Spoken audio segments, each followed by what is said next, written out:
For the first time nilikuonyesha banda lilikuwa plain, kakwambia baadaye takuonyesha mfumo ambao tulikuwa tunaenda kufanyia installation. Kwa mfano hapa hivi unaona kama vile ile ni tanki ambalo linasambaza maji, ambalo likijaa maji na maji yanasambaa huku kote huku kwenye hizi nipples. Sasa nataka nikuonyeshe kitu.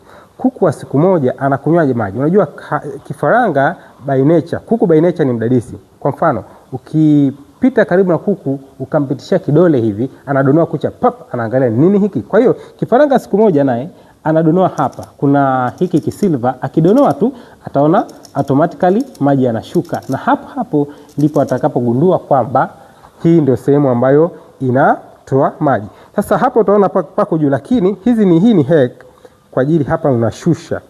Kwa kifaranga wa siku moja unashusha hizi zinakuwa chini. Unashusha hizi, umeona Kwa hiyo hapa unalegeza na hapa inashuka, umeona inashuka.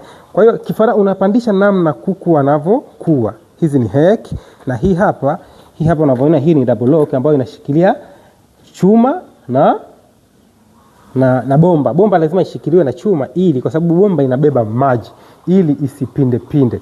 Kwa hiyo kwa ambao wanataka kufuga kibiashara, wanataka wafanye ufugaji wenye tija, wa karibu JK Farm Africa, karibu nyumbani. Sisi tunasema